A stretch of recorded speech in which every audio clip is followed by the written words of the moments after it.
बीड जिल्ह्यातील मसाजोग गावच्या महिला सरपंचांच्या पतीच्या हत्या प्रकरणी आष्टी येथे अहमदनगर बीड महामार्गावर सरपंच परिषदेनं रास्ता रोको आंदोलन करत या घटनेचा निषेध नोंदवलाय। केज तालुक्यातील मसाजोग या गावचे संतोष देशमुख यांचं अपहरण करून हत्या करण्यात आली होती। यामधील संबंधित दोषी आरोपींवर कठोरात कठोर कारवाईची मागणी करत चक्का जाम आंदोलन करण्यात आलं।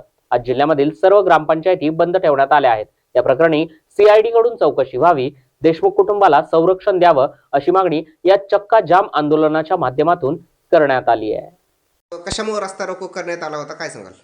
मसाजोगचे सरपंच जे आदर्श सरपंच होते, जिल्ह्यामध्ये अनेक पुरस्कार त्या ग्रामपंचायतीला होते, अशा एका आदर्श सरपंचाची हत्या होऊन त्या अत्यंत निघृण अशा प्रकारचा त्यांचा हात म्हणजे खून करण्यात आला, त्यांचं अपहरण करण्यात आलं आणि पोलीस प्रशासनावर प्रचंड अशा प्रकारचा लोकांचा रोष होता। मी काल त्यांच्या अंत्यसंस्कारासाठी त्या ठिकाणी उपस्थित होतो।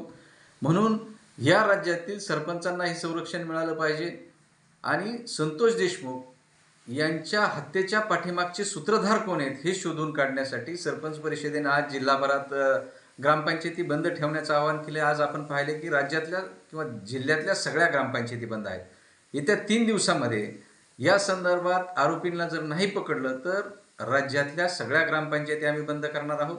आणि एक सरपंच परिषदेचा प्रदेशाध्यक्ष म्हणून मी या राज्याचे मुख्यमंत्री देवेंद्रजी फडणवीस यांची भेट घेऊन या प्रकरणी सीआयडीची चौकशी झाली पाहिजे। आमचे जे संतोष देशमुख यांचा खून झाला, त्यांचे भाऊ आहेत धनंजय देशमुख आणि त्यांच्या कुटुंबियाला संरक्षण देण्यात यावं।